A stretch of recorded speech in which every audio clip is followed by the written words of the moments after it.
What is shaking, everybody? Welcome to the Tom Tolbert Show. My once weekly reminder to like and subscribe. Where everybody does it 10 times a show, and I just kind of forget. So if you like it, like it. If you want to subscribe, that'd be sweet. Sitting on the backyard again. I got the bunny.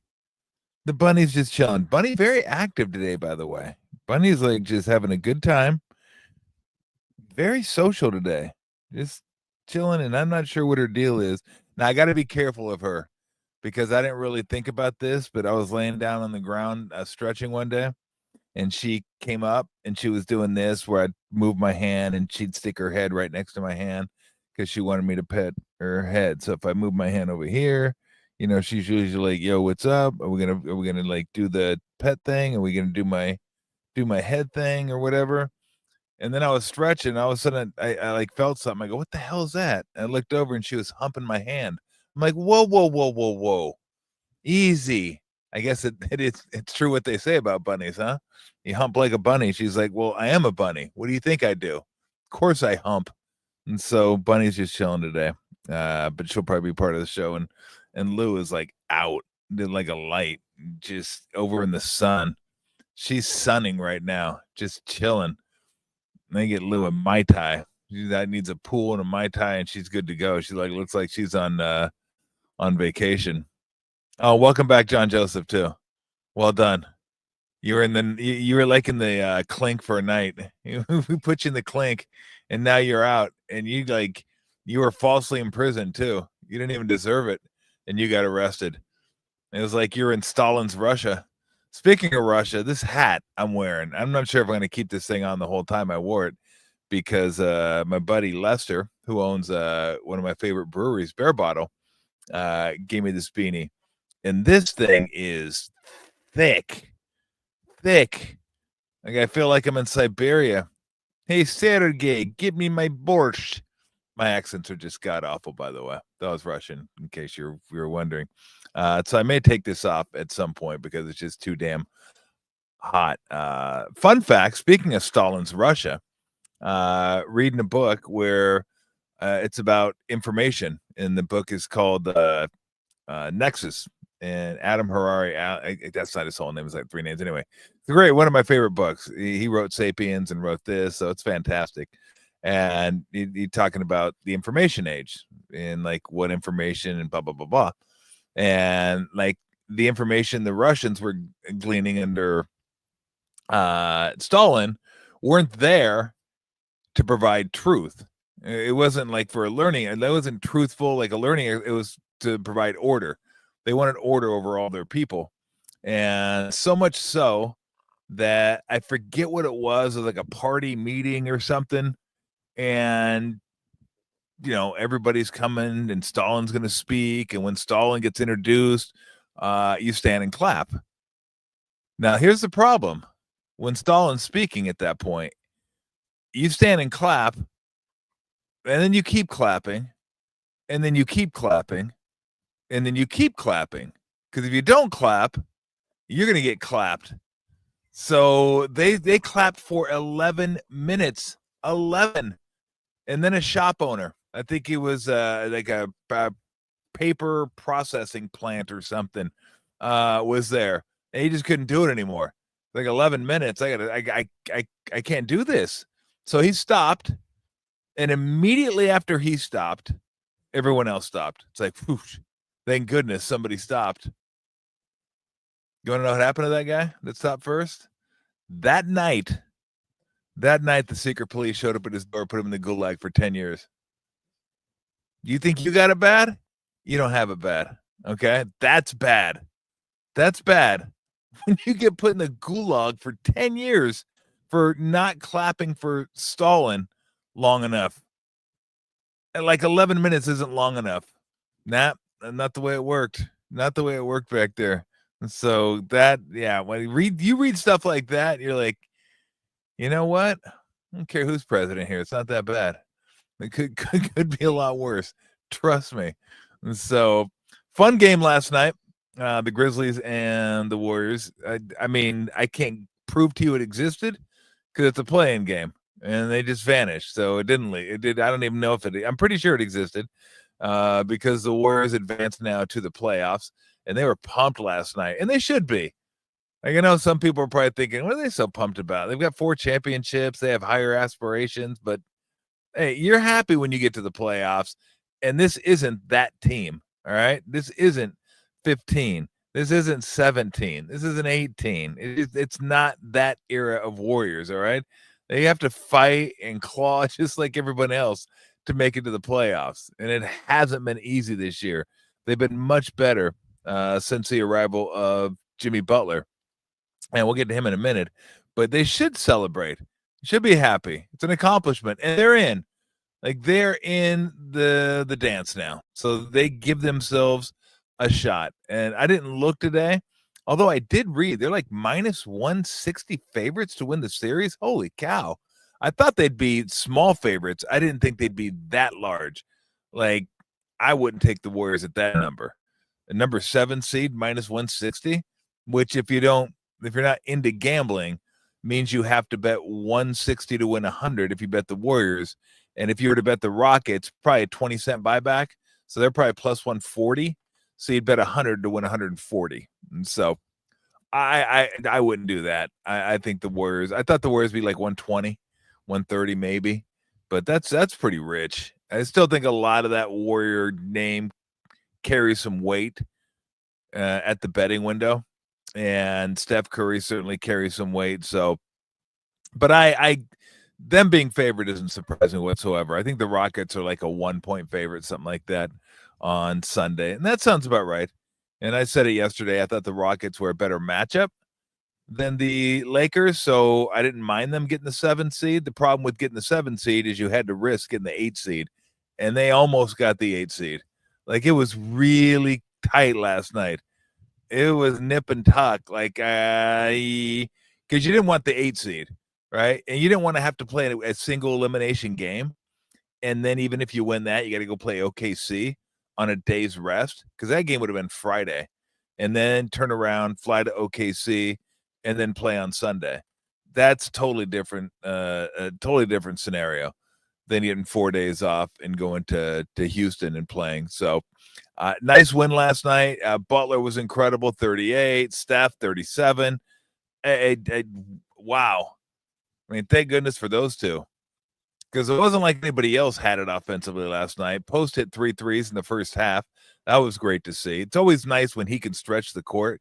You are on fire right now. I'm not sure what is happening with you, but you literally, I have no idea what to do with yourself. Brownie's like jumping down, popping up. Like, what's up? Let's party. Let's get after it. Let's go shake a tail. See what we got going here. Just stay away from my arm. But Post hit the 3 threes. Like, Pajemski couldn't get it going last night. Moody didn't get it going last night. He's actually struggled. I want to say 3 for his last 16 or 4 for his last 17, something like that, from 3. So he's been scuffling. But boy, I tell you what, how about Moody's on-ball defense, point of attack defense? It's good. He gets down, long arms. Saw even Ja Morant, who did kill him. Or I don't know if it was killing him, but that one crossover Ja hit last night, I had Timmy Hardaway flashbacks. I was like, whoa. I was like the old killer crossover right there. That thing was tight and quick and devastating. But there was another time he tried to cross Moody over, and Moody just said, "No, I'll take that. I got it." So Moody's been really, really good point of attack. But I won't get into what makes Steph good, because we all know what makes Steph good. Am I like freezing a little bit here? Like occasionally? Okay. I thought I was doing my Max Headroom. People are like, who's Max Headroom? Go look it up. That was back when I was growing up. We all know what makes Steph great. We've seen Steph forever. But Jimmy Butler, I underestimated his ability to get to the free throw line without seeing him every day. And you watch him play, and when Jimmy drew a couple fouls on Edie last night, you say, well, how does he draw those fouls? Because when he goes up, he aims for Edie's arm. Like he's going to hit Edey's arm with his arm and then still have the ability to finish. I say this all the time. When you try to draw a foul and you don't draw the foul, chances of making the bucket are gone. Remember that play in the Clipper game on Sunday where Draymond, in his words, smoked that layup at the end of the game? Well, he caught the ball and he tried to jump in the defender and then make it, but the defender wasn't there. So you don't get that body to stabilize you. So I'll use this as an example. So if I'm going left and this is the defender and I'm trying to draw the foul, but I don't want him to block the shot, what I will do is I will hit this and it will stabilize me, and then I can go ahead and shoot it here. But when I go like this and I stop, then I can have balance, right? I can get that balance, and I'm expecting it. So I'll hit it and then I'll lay it up. But if you go to hit this and this isn't here, toast, because you just keep going. And now your momentum's taking you away from the bucket. You're not expecting it. And by the time you do realize it, you have no momentum going to the bucket, and it's hard to get the ball up on the glass. And that's exactly what happened to Draymond. So, and you see that all the time, where guys will try to draw the foul instead of the bucket and come away with nothing. Butler's strong enough and hits right angles and body parts to where he can still finish the bucket even if he doesn't get the foul. But he's going to go into Edey's arms and then finish. And he's got the right hand, he's got the left hand. He's really strong. John Joseph's been freed, so just in case everybody's, worried about him, we got him. He's taken care of. Okay, he's like Mandela. He's freed, except he didn't spend 27 years in prison. He spent like a night. So okay, he's good now. He's solid. But whenever the game seems to be going in the wrong direction, you get the feeling Jimmy just gets the ball and goes, okay, let me get to the line. Let me figure out a way to get to the line. And it's not that easy. And it won't be that easy throughout the course of the playoff series, or the playoff season, however long that is. They're going to scout him.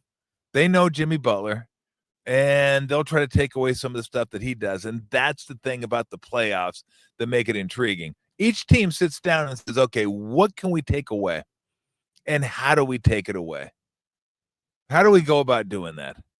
So, if you're the Warriors and the Rockets, which is going to be a fun matchup, it really is, because the Rockets are young, no experience, and are super athletic. They rebound the hell out of it. They are number 1 in the league in offensive rebounding percentage. They're number 3 in the league in defensive efficiency. So they're a really good team. It's just some of their best players haven't experienced this before. Şengün hasn't experienced it. Jabari Smith Jr. hasn't experienced it. Green hasn't experienced it. Thompson hasn't experienced it. Now Van Vliet has, and Ben Brooks have, and that'll be helpful. But some of your main guys haven't. So if you are Steve Kerr and the Warriors, what are you trying to take away? You're trying to take away the rim attacks. You're trying to take away the offensive glass.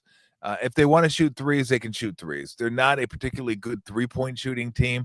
Offensively, I think in efficiency, they're right behind the Warriors. So, and the pace will probably be similar. I don't think either team really wants to get out and push it unless it's off a turnover. So I think the pace will be not slow, but not fast. So do you want to take away Şengün? Do you think Draymond can handle Şengün and you don't have to double him? Probably. I like Şengün though. I am a Şengün fan. Maybe it's because I like saying his name. Şengün. It's a fun name to say. It really is. Go ahead. 1, 2, 3. Şengün. Sounds like you're all putting your hands in the middle. 1, 2, 3. Şengün. Maybe it's because it's got goon in there. And I like watching goons in hockey. So not that there's any goons in hockey anymore. Like all the goons left, about 15 years ago. The guys started getting rid of the goons. You got to be able to play hockey now, and most of the guys that can play hockey can't really fight all that well. There's still a few, out there that'll get after it, but I still like saying Şengün. So do you try to take him away? They're probably going to play their big lineup occasionally, right? Şengün and Adams. And by the way, if I got to get in a foxhole with one NBA player, Adams may be my number one draft pick. Adams is just a massive human being. He's a massive human being. I'm like, I want that dude. I want that dude with me. Okay? Give me him. Give me Aquaman. But do the Warriors go big against that lineup? Do they play Quentin Post against that lineup? So let's get back to the Rockets. What do you try to take away with the Rockets? Because here's kind of the scouting report, at least how I see it, of that team. Van Vliet, smart player, vet, can hit shots, can hit a big shot. Not a great shooter, but can hit a shot. Not athletic. Defensively, he's going to beat you more with his mind and positioning than he is with the ability to get up in you. He's just not that guy. But with a bunch of young guys on this team, he can settle them down a little bit. He can, okay, let's organize this thing. It's getting out of control. Let's go ahead and take a deep breath and get back on track. So he's like that guy. Jalen Green is the ultra athletic. This guy's as athletic as they come, but inconsistent offensively. Offensively, he can hit shots. He can also miss a whole bunch.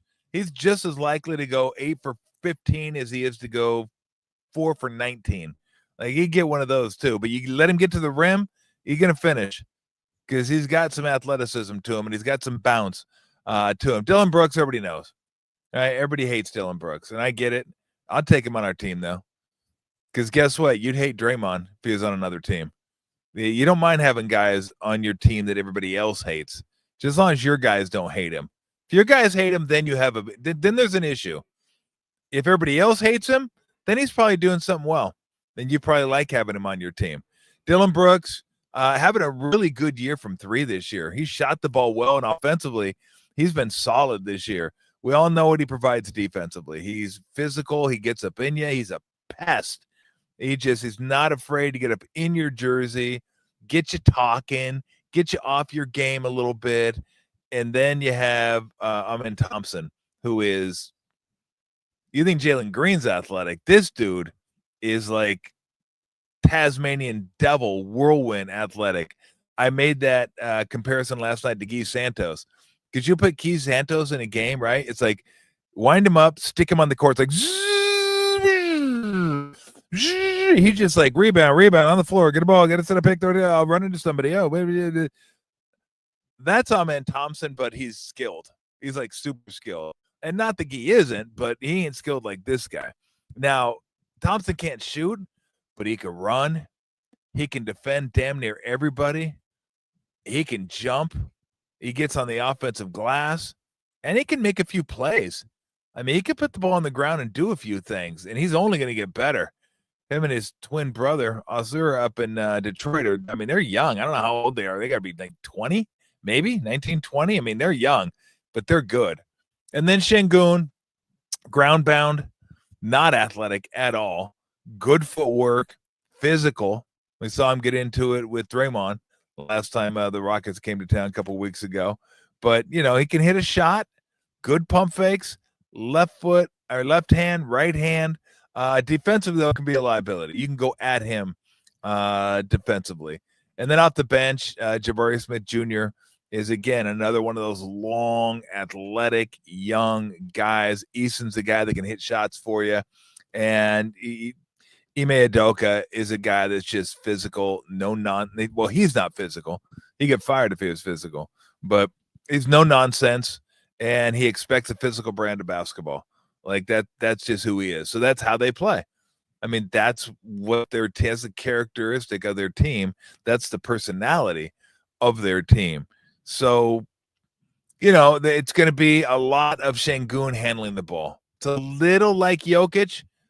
I always hate to make that comparison because no one's like Jokic, and they don't run their offense quite like Denver, but he handles a lot of those responsibilities where they get him the ball, dribble handoffs like Sabonis does in Sacramento, get him down on the block, let him go to work.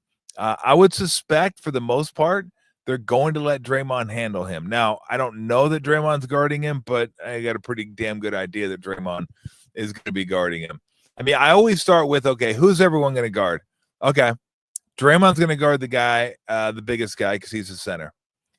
Who's the weakest offensive link that we could put Steph on? So other than that, he could probably, he'll probably guard the opposing point guard because Van Vliet isn't overly athletic. So that seems like a pretty good matchup for Steph. Then do you want to go Jimmy on Brooks, Green, Thompson? Probably Moody on Green, I would think. Then you get Brooks. Jimmy between Brooks. Maybe you put him on Brooks, but Brooks has been shooting it well this year. The reason I like having Jimmy on first option, second option scores because he's a really good defender. I also like having him on guys that don't look to shoot that much because Jimmy's a hell of a weak side defender. He's like Draymond in that way. He's just really smart, really gets it defensively. What's up? Yeah, I know. We're doing the show right now. Yeah, we're doing the show. Is that okay with you?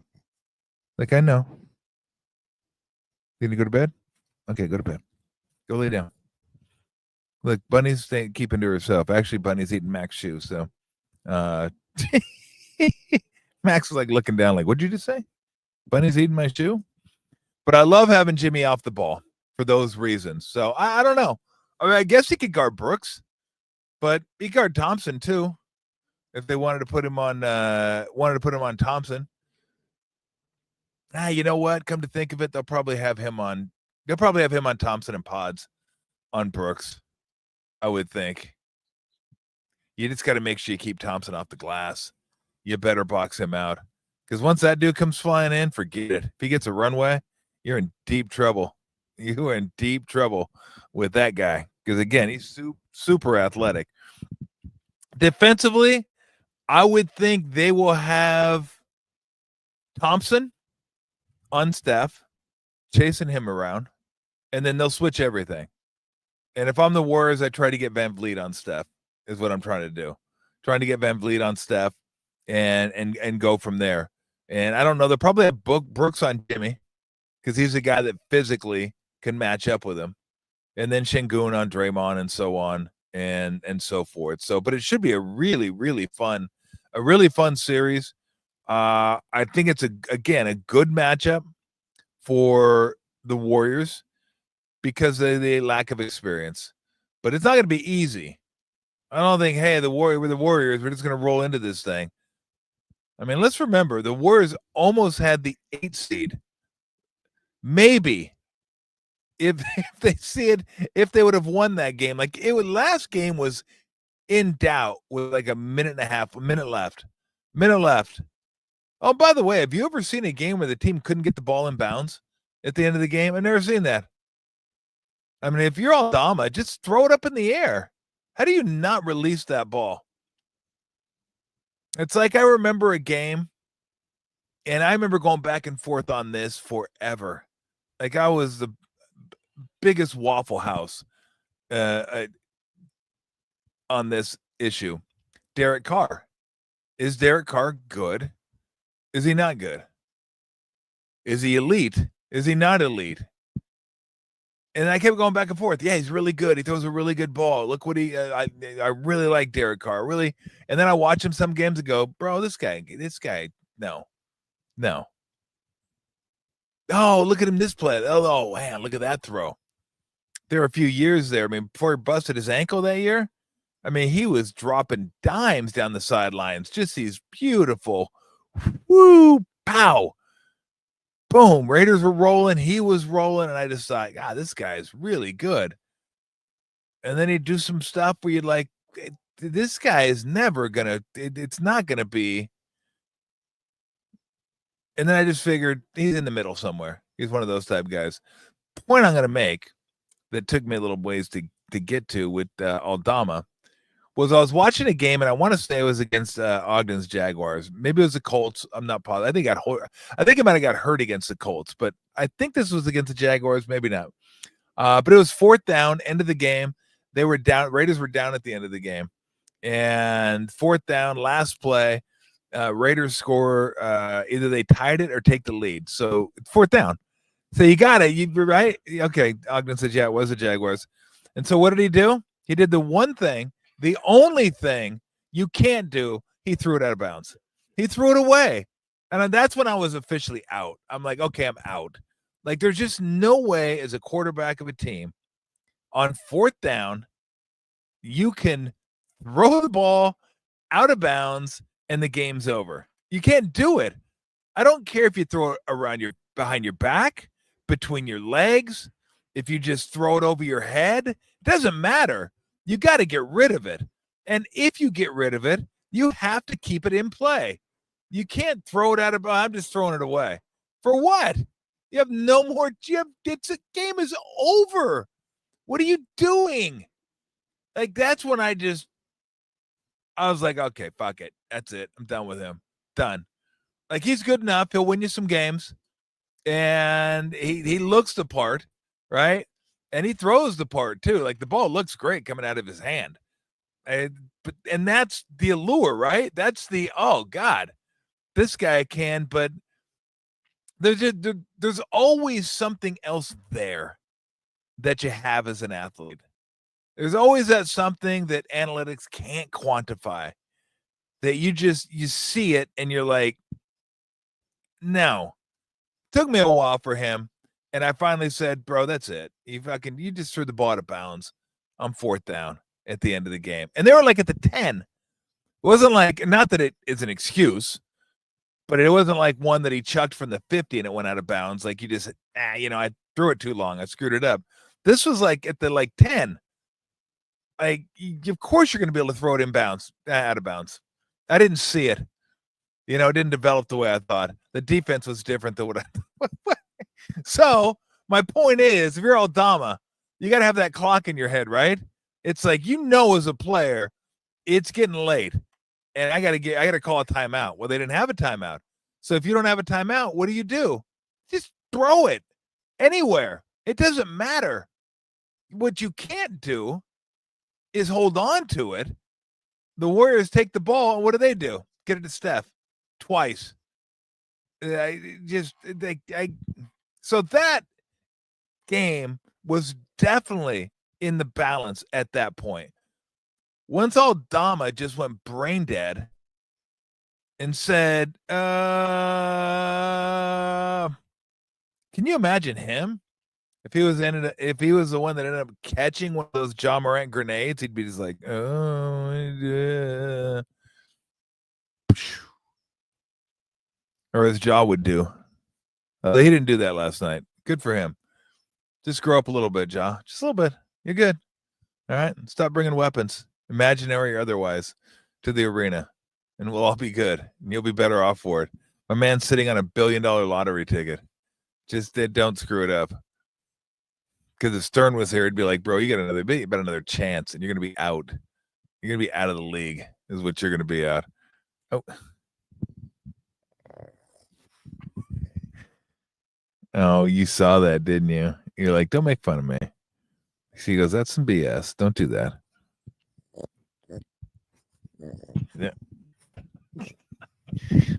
Now you don't encourage her. You're encouraging her, and now she's just gonna go. He's like, oh, everybody likes that. That's funny. Todd K said Tommy did Ja fake the ankle injury. No, he came down on Buddy Hield's right foot. I thought he came down on post too. I thought he might have came down on both of them, but no, he came down. He came down on Buddy Hield's right foot, and they looked at it for a flagrant, but Buddy Hield wasn't reckless when he went there. He was just standing there. Buddy was just standing there. Thank you, Dom. Everybody knows now. Everybody's like, Lou, it's not 2. So yeah, but it gets around 1:45. She's like, she lets you know. It's 2:00 does not sneak up on Lou. Like, what? It's 2? Lou's like, all right, you're on the clock, pal. We're starting to, it's getting close. And I'll tell you what kills her too is the time change. She's like, what are we doing here? Time change is wearing me out. We can't do this. So yeah, that game was in the balance. So it wasn't like they were free and clear of the Grizz. My Russian Borscht hat is getting warm. Time to go to the Halos, baby. Let's get it done. I mean, I could wear this hat. I'll be wearing this hat a lot this year. One, because I like it. It's actually the Angels finally have a hat like with a white panel, and I like those hats because they remind me of when I grew up, old school, like the Twins hats with the white front panel, the Braves hats, which I love. The old school Braves uniforms are awesome. Those things are sweet. But the Orioles, great hats, Blue Jays, like everyone had them, but the Angels never had one. They never had a white panel hat, and then they went with the City Connects, which they're okay. They're white, kind of cream, like a surfer vibe almost with the City Connects, but whatever. But I like the hats. So my son got this hat for himself. He always curses me. Thanks a lot, Dad. For what? You're the reason I'm an Angel fan. Like, what? You can move. You can change. It's not too late for you. It's too late for me. I'm hanging in there. You kidding me? When you go back to Carew, DeCinces, Gritch, Ford, Downing, Tanana, Ryan, Witt, all those guys, I'm in this thing.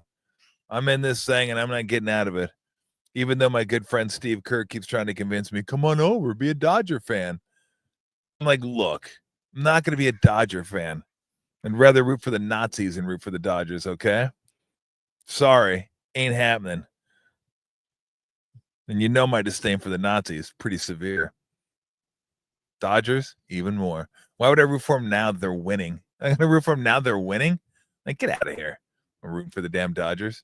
Not going to happen. So, and again, this is how this show fucking goes. Like, I start with Aldama and I end up on the Dodgers in Nazi Germany.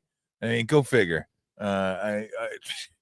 So anyway, to get back to the to circle back around, like we just killed our GPS. Go to the light and make a U-turn. Go to the next stop and make a right. Like the GPS, we're just killing the GPS right now. But should be a fun series. We're gonna bring you coverage, or I will bring you coverage from Houston. We're gonna get everything set up, and then Sunday night we might do a little something Saturday, possibly. But Sunday night we're gonna do something after the game. So if you guys want to do a little post game, it'll be Sunday. Grab a beer. Probably be around 9:30 your time, 11:30 my time. I gotta, get on the bus and get back to the hotel and then go up to the room and get everything all set up. And then we'll be good to go. I'll hang out with you for 40, 45 minutes. I'll see if I can convince my partner, Tim Roy, to come by. And we'll talk a little Warriors basketball and what we saw in the NBA that day, because that will be the last game. So we'll get a chance to watch some of these games throughout the course of the day and maybe have a thought or two on them. So that's kind of the plan going forward. And then what I did last night, I plan to try and do that from every arena I'm at, like after the game, after I do my post-game responsibilities, then I'm going to grab the phone and just do a little 5-minute hit for you. Kind of a recap of the game. If there's any big plays that happen, any controversial calls that happened during the course of the game, we'll get into that. So I'll do that from the arena, quick hitter, and then go back over to the hotel, grab a beer, and sit down and do a little more extended post game, if you will. And then we'll take chats. Like it'll be chat driven as well. Whatever you guys want to ask about, we'll definitely get into that. So I had to get into this before I went. I'm not going anywhere. And anyway, if you want more of me, go check out Matt Miyoko's next podcast. I'm going to be on with him a little later on today. What is it? 49ers Insider, I think is what it is. I'll get you the address for that if you want to go over there and check that out. But I'm going to be on with him. We'll talk 49ers draft. You know me, huge draft guy. I mocked it up last night. It's Tom Tolbert's mock 5.0. I mean, you should see this thing. It's incredible. It's bloodier than a crime scene. We got it? Oh, no? You guys are just fucking around over there, aren't you?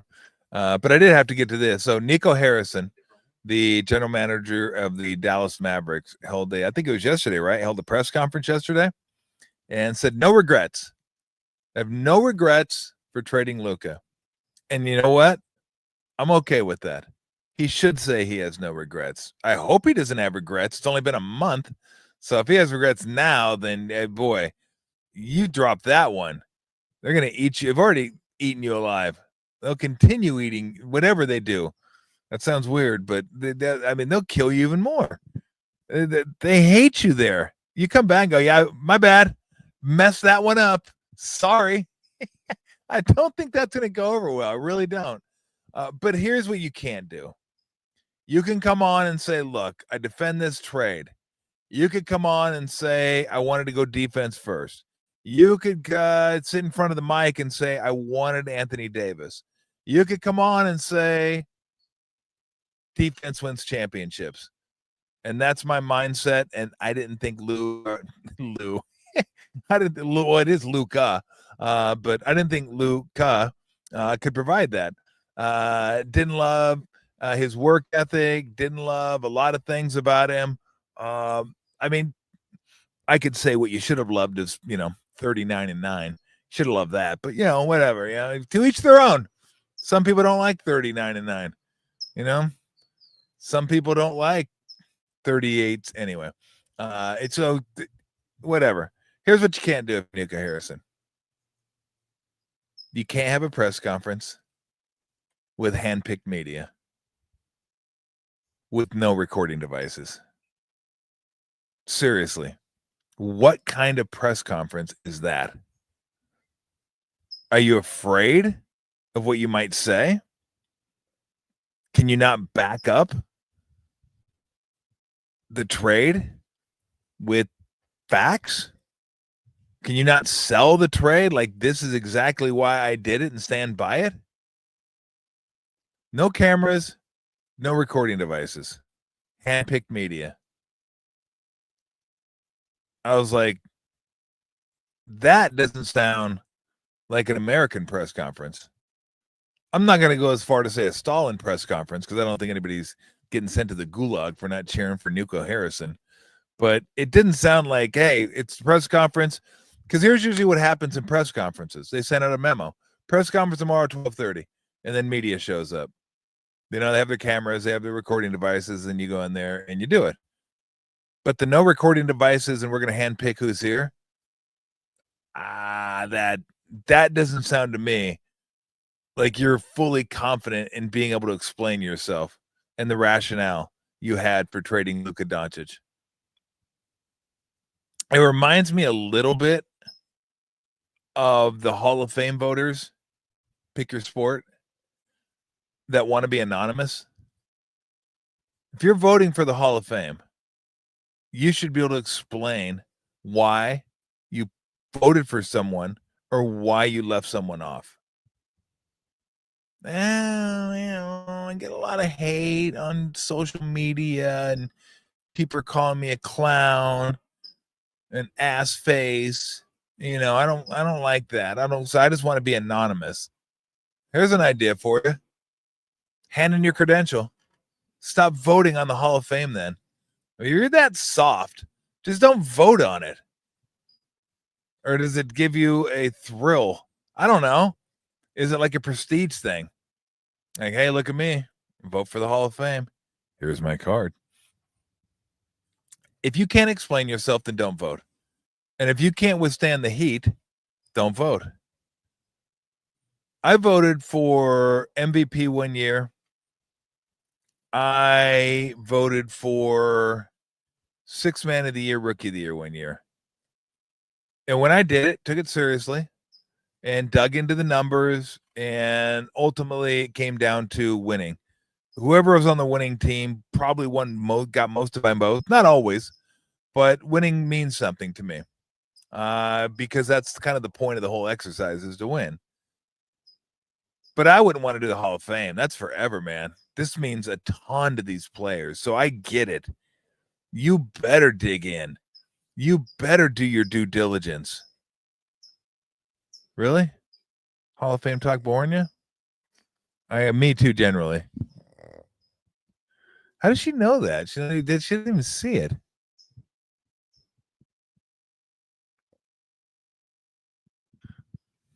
And then all the while, Bunny's like just like running circles around here. I don't know what she's doing. She's on fire.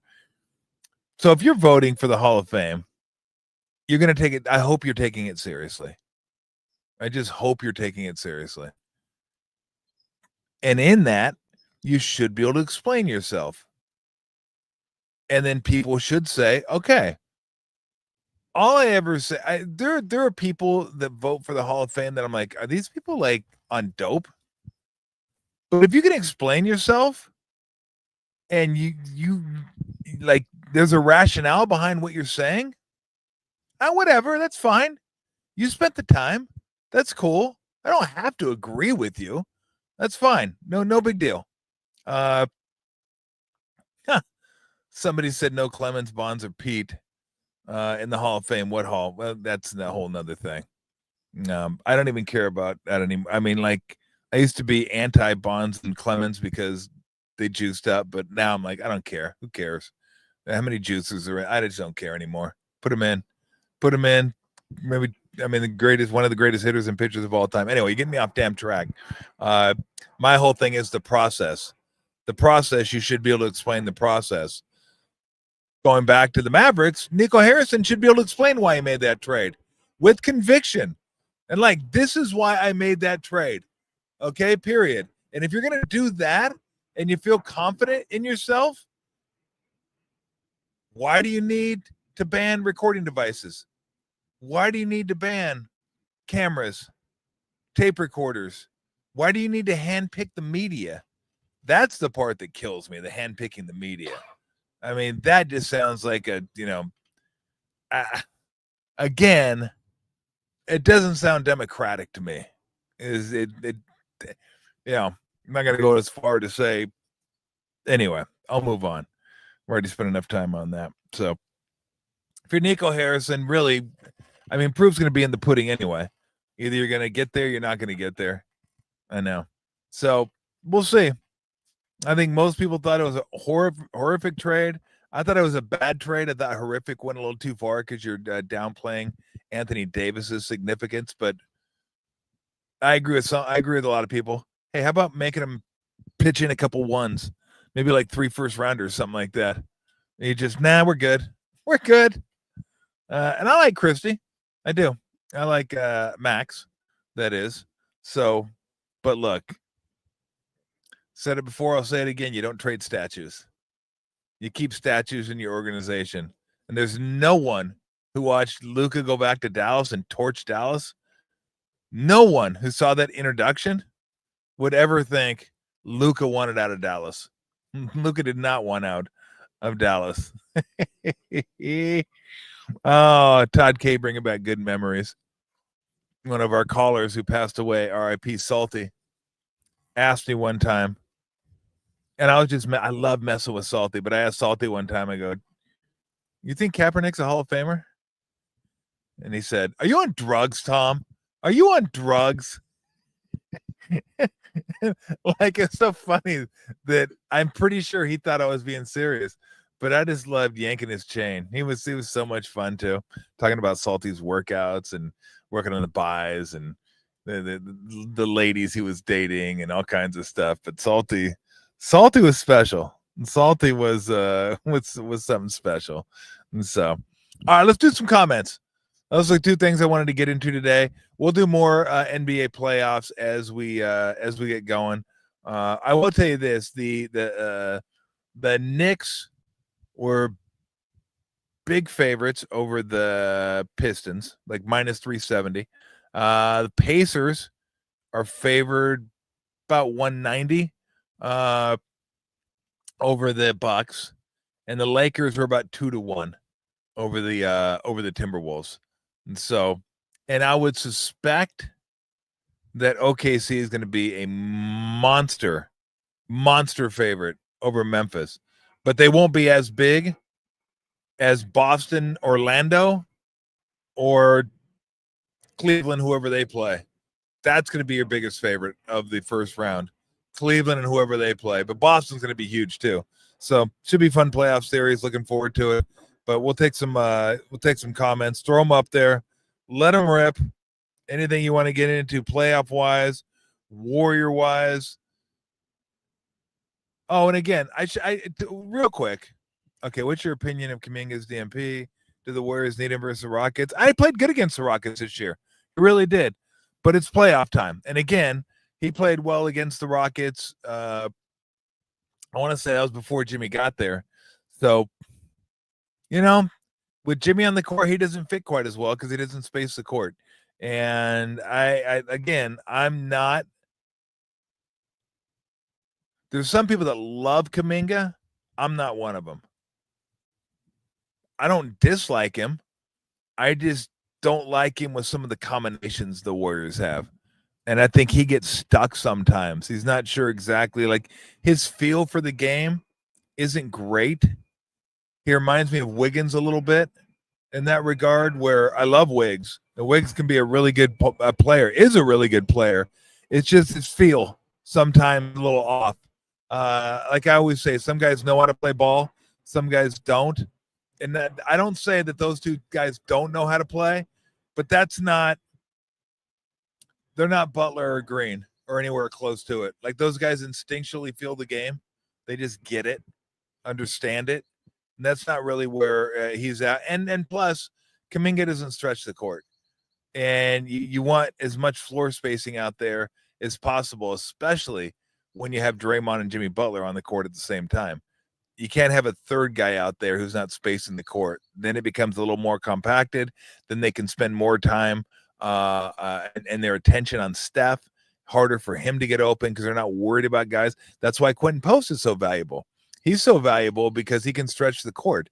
He can set those pick and pops and hit those 24, 25 footers. Like, he's got that in his arsenal. So I don't know, but it doesn't bother me. But if he plays, I've always said with Kuminga, keep it simple. Run the court, hit the glass, attack when you have an opening, learn cuts, slices, timing, all that, and then defend. And then corner threes. He shoots way too many above the break threes. Way too many for a guy that shoots 30%.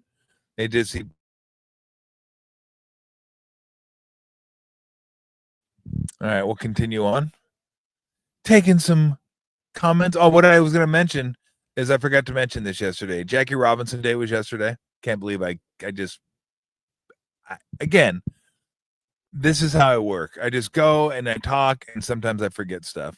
Even stuff I want to talk about, I just go but it doesn't come to me all the time.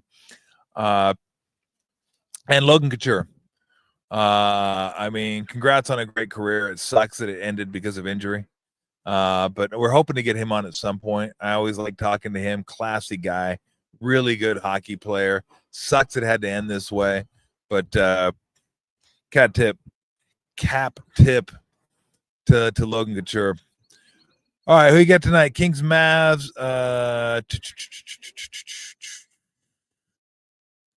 Boy, I don't even know what the line is on that game. You know what? I'm gonna go Mavs in that one. I'm going to go Mavs. There's just something kind of off about the Kings since the trade. It just hasn't quite fit together.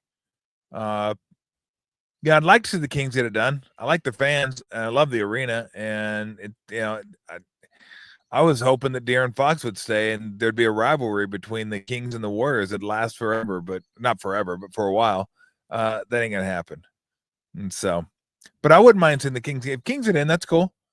I mean, again, I don't root for the Kings, but I like to see the Kings do well, basically because they're fans and they got good fans there. And I did a lot of games when I was working for ESPN, so I got used to going to Sacramento and doing games, and very passionate fans in Sacramento. So I'd like to see, for their sake, them advance to the slaughter. Because if you do win, you are going to get slaughtered. You will get bludgeoned by OKC. It's not gonna happen. Todd K wants to know when's my first food show. Todd K, easy, okay? I feel I'm gonna have to go buy like a pizza in your honor tonight. You're like you're buying me a pizza tonight. I don't know. I thought I did a food show. We did a little video. Did a video. So I don't know. We'll do one day. And we got to chop it up though. You don't want to see me just trudging around the kitchen. Problem is I like to cook, but I also like to play music. So if I'm playing music, I don't even know if we could put that on. Or you know what? We might just say fuck it anyway. I mean, right? Just do a show. We play music and cook and get in there. And I'm thinking I do have some shepherd's pie coming up pretty soon. I think I might make some of that. Bill Martin will be coming on soon. I just talked to Bill about a week ago. He said, when are we doing it again? When are we getting back out there? So soon. He'll be out soon. What show am I watching? I just got finished with 1923. Finished that up. Episode 7 was last night. That was the end of the season. So just got through watching that. I'll have to write them down for you. Who is it? Taylor Sheridan does all those. How many shows Taylor Sheridan do? Good Lord. This guy's ripping off 5 shows at a whack. You go on Paramount Plus, it's oh, I like that show. Taylor Sheridan. That show seems pretty good, Taylor Sheridan. Unbelievable.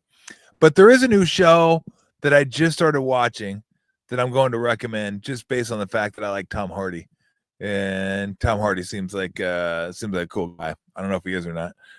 But Mobland with Pierce Brosnan, Helen Mirren, and Tom Hardy, gangster. So I'm down for that.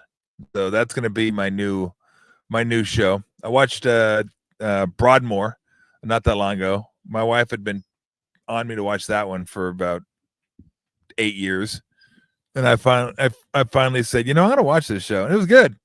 It was a good show. So I reckon it's an older show, but it's a very solid show. Oh, Broadchurch. What did I say? Broadmoor? Oh, my wife came over and she goes, Broadchurch. People are probably looking at me like, Broadmoor? Who's Broadmoor? I think Broadmoor was a country club down where I grew up, or maybe not. Fuck, I know. But Broadchurch, yes, recommend that one. That was good. There's a couple more. Again, I'm going to write them down for you. What's my favorite pizza? Favorite pizza is, style. I like pepperoni and sausage or Hawaiian with Canadian bacon and pineapple. Gotta have crushed red pepper. If I can't have crushed red pepper, it's not even worth having pizza. I gotta have some spice to it. I just have to. But as far as favorite places to go, so I go to a few places. There's this place on Mandela Parkway over in Oakland/Emeryville called June's. And I just went there. It's pretty cool. They got a killer margarita. And there's a brewery right next to it called Brixt. I think it's Brixt. And the guy that runs it used to run Drake's. So go over there, have a beer, grab your pizza, come on home. And they have 2 pizzas there. One's like a special, and then they have the margarita. And it's one of those places where once they run out there, that's it. Close up shop, they're done. You move on. But no delivery, you got to go get it. Square pie guys, if I'm in the mood for one of them square pie dealios. East End here in Alameda, if I want something really, really thin. They got a lot of fun pizzas, and toward the end of the summer, they got a couple killer pizzas. One's a cherry tomato and bacon pizza. Oh, thing's awesome. And the other one is corn, a pancetta, and slivers of jalapeno. That one's nice too. I do enjoy that one. That one's really, really good. And then, I mean, there's a few others, but those are, those are Zachary's. But I get Zachary's thin crust. I don't do the deep dish. I know Max what? How do you go to Zachary's and not get deep dish? It's too heavy, man. You need like a tractor to they drag one piece to your plate. I think those things are massive. So I don't do the I don't do the deep dish. It's too much. Like if you step in your pizza and it comes up to your ankles, that's too deep. That's too much topping for me.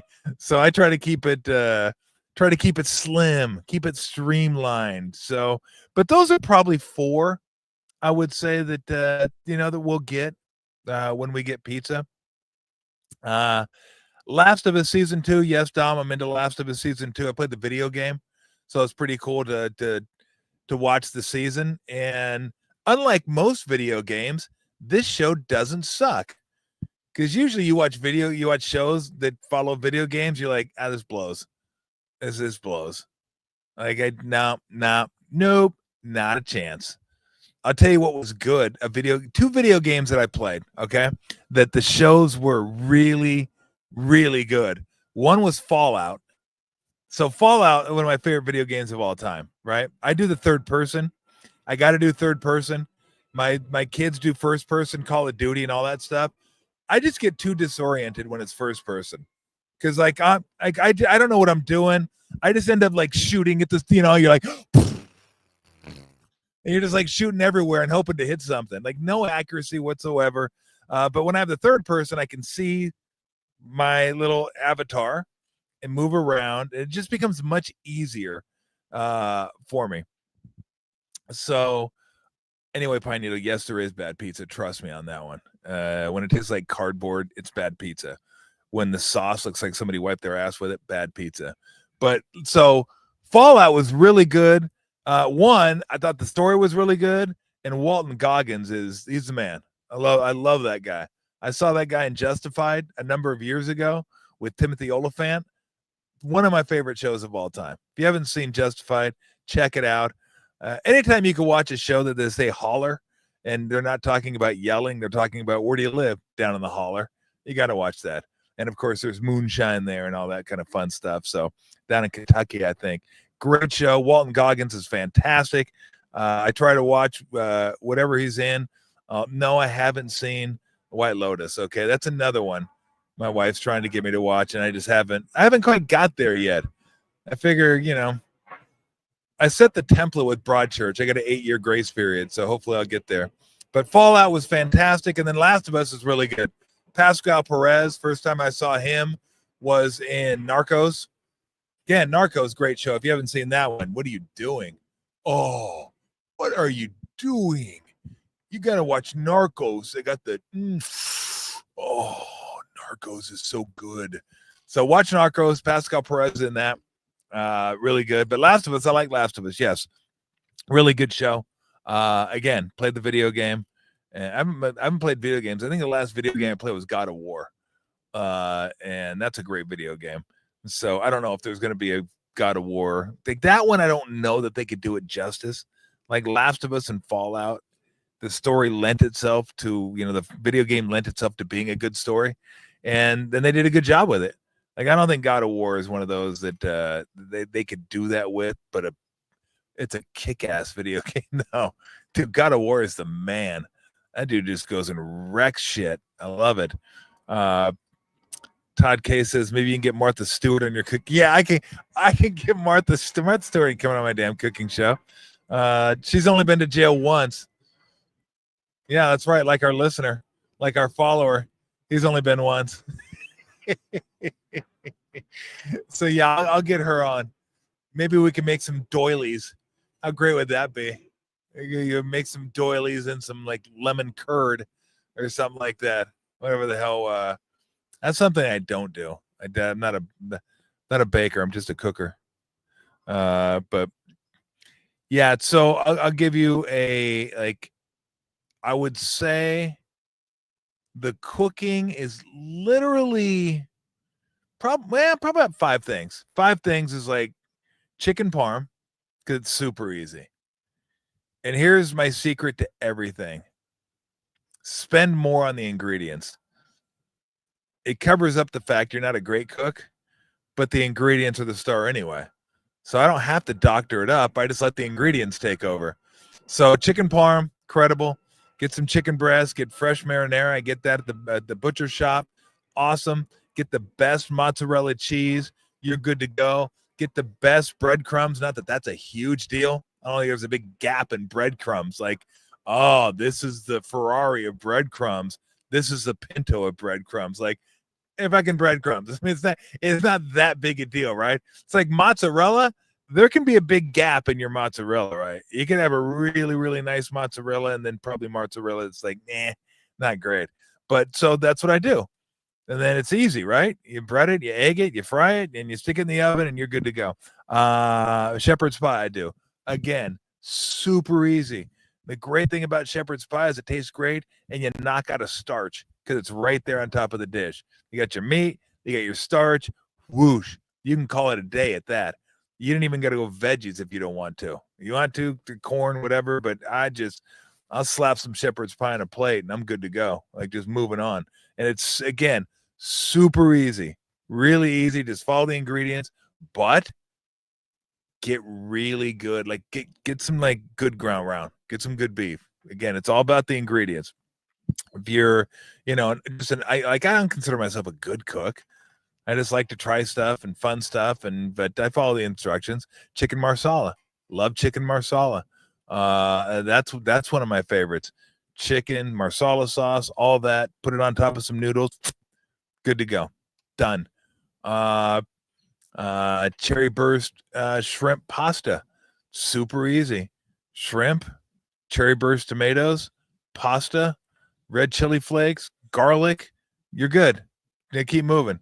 So there's probably about 7 things. Oh no, I don't have any cut. Yeah, Rockland asked if I had any Cutco knives. No Cutco knives at this time. I think our Cutco knife experience we're done. Although you know what, they were pretty good. That guy. Oh, we have 2. Oh, Lori says we have Cutcos. Oh, thank God I have a fact checker here. Hey, we do have Cutcos. How about that? I guess we have a bunch of Cutcos. Shit, I thought those were something else. I'm losing my mind. That's okay. Whatever. But they're good. Yeah, we do. How about that? Ask me if I'm wearing an angel hat. I may tell you no.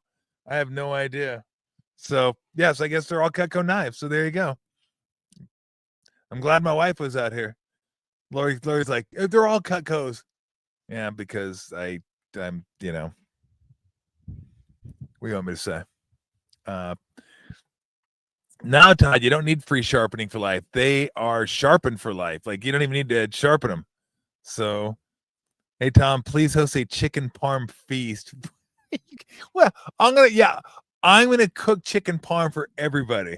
Like that. I could. It wouldn't be that hard. But what am I going to do? Good cater? Like, bring it to everybody's doorstep? You guys ain't coming here. Lori's actually bringing out the Cutco knife so we can see that we have Cutco. Oh, look at that. It says Cutco right there. I actually see that every morning. Here, let me show everybody so everybody can see what a dope I am. So this is in my kitchen that Lori just brought out to me. So you can see that it says Cutco right there. And again, I see that every single day I walk into the kitchen. So you're right. It's our kitchen. Jeez. Just getting smacked up over here. I'm gonna have to break out a red card. Hold up. What do you think, Lou? So yes, there's the answer to your question. Thanks for bringing that up, knucklehead.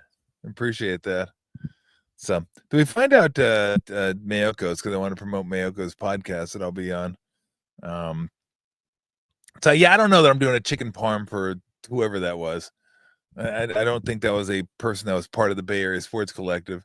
And by the way, I don't say this enough either. So it's so funny. Like, literally, we're trying to grow this thing, right, and grow the Bay Area Sports Collective. And I get it.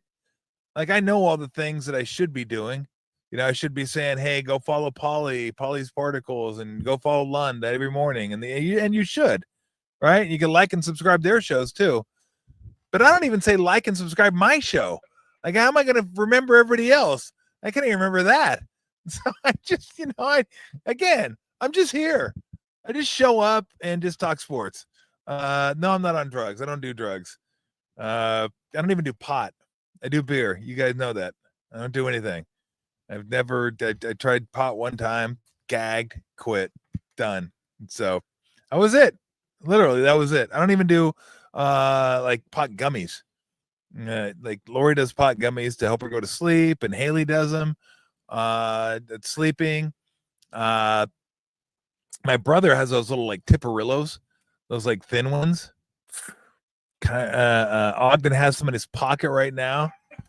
Watermelon gummies, whatever they are. So now, but I never did. I don't care. And I've always said, like, I don't care if people smoke. It never bothered me when it was, illegal. But I just didn't. I just don't. And it just, so whatever. Yeah, but I don't do drugs. So anyway, I wish I could find the podcast. I know it's like a oh there. Why am I struggling over here? In fact, people want me to cook fucking chicken parm, and I'm trying to find Mayoko's like. There you go. Just look at that. I'm not even going to tell you what it is. Why read it? You read it. I'm not doing your work for you. You figure out where it is. But that's where I'm going to be in about 5 minutes. I'm going to break down my my mock draft 5.0. So if you want to go over there, there I was like, what the hell happened to me? I got smaller and I look like I'm like 30 feet away now. I kind of like this. What do you guys think? I kind of like this side. Like, I think we have two people maybe over there. Might be better, but we could just back this up. And I kind of like it over here. And then we got the umbrella too, which is nice. I mean, I guess in theory, we could bring it over there, but by the way, that's one of my family. That's a saying that I love to say, and they hate it when I say it. Like sometimes Laura will go, "Can you do the dishes?" And I'm like, "In theory." "Hey, Dad, can you take me to so and so?" "In theory." Like I always drop that one on them. Like they hate it. They just like, why can't you just say yes? I'm like, I don't know, because I have more fun saying in theory. And then ultimately, of course, I say yes. But I can do a lot of things in theory. I really can. I mean, I'm fucking amazing in theory. But in all practicality, yeah. Yes, Rockin', there's shade for Ray. When next time we ever. Now, I will say these seats aren't as comfortable, but we could probably move those seats over here. We could probably set this up to where we move the seats over here. Because this is a little hard, but we could do that. We could definitely do that. But I like it over here. Maybe we'll try to get that bush. I'm all about. I'm kind of. I know it's weird, but I'm a little about aesthetics. Like I like having foliage in the background. I don't know what it is. I just like foliage. Like when I was doing the show during COVID, I went to the Encino nursery and bought a whole bunch of plants and put them up in the room, just because I love the jungle feel. I do. I love having all kinds of plants and bushes and trees, and that side offers a little bit more than this side. But I like this side though. It's nice. Got a nice breeze over here. Just as long as this umbrella doesn't fall on me, that would be fun. I mean, that'd be a good bid. Probably get us 4 more likes. If I got whacked in the head with the umbrella just sitting here, just as long as it doesn't crush the bunny. That's the one thing. I think people are okay with humans getting whacked, not the animals, though. I'm that guy. I'd rather have people die in movies than animals. The dog dies. You're like, no, kill that fucker. What are you talking about? Leave the dog alone. I'm with you, Lou. Like, I got you. And the bunny, too? Has anybody noticed that Bunny has a neck roll? A reverse neck roll? Like, Bunny's a little chunky. Bunny isn't missing meals. All right, I'll see if I can get Bunny up here to say goodbye. You come up here and say goodbye? Hey, come up here and say goodbye. No. Come here, Haas and Pfeffer. No? Okay. All right. So, 5 minutes, 10 minutes. If you guys want to join me and Matt Mayoko. Oh, it's not live. All right. Fuck off then. Fuck off then. We're not going to talk. We're not going to be live. So go about your day. Do what you do. Get that chicken parm cooking. Go down to your local butcher shop and get some fresh marinara, you cheap bastards. Okay? It'll taste better. Trust me. You'll say, thank you, Tom. That was amazing. You can get the marinara out of the jar, fine. But if you get the fresh marinara, boom, you're good to go.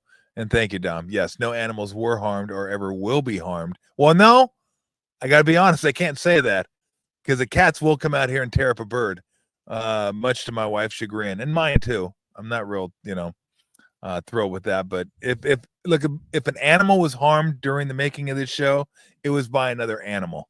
It wasn't at my hand, and most likely by those murderous thugs, Pip and Kit. They're like, you know who they're like? They're like the Krays. Have you ever seen that movie, The Krays? They're brothers, English gang brothers. Like that's who Pip and Kit are. They're the Krays. They're just like, I don't trust them. I love them, but I don't trust them. You trust them, Lou? You trust the kitties? Stop, please. Okay, that's good. Okay, see you tomorrow. Bye.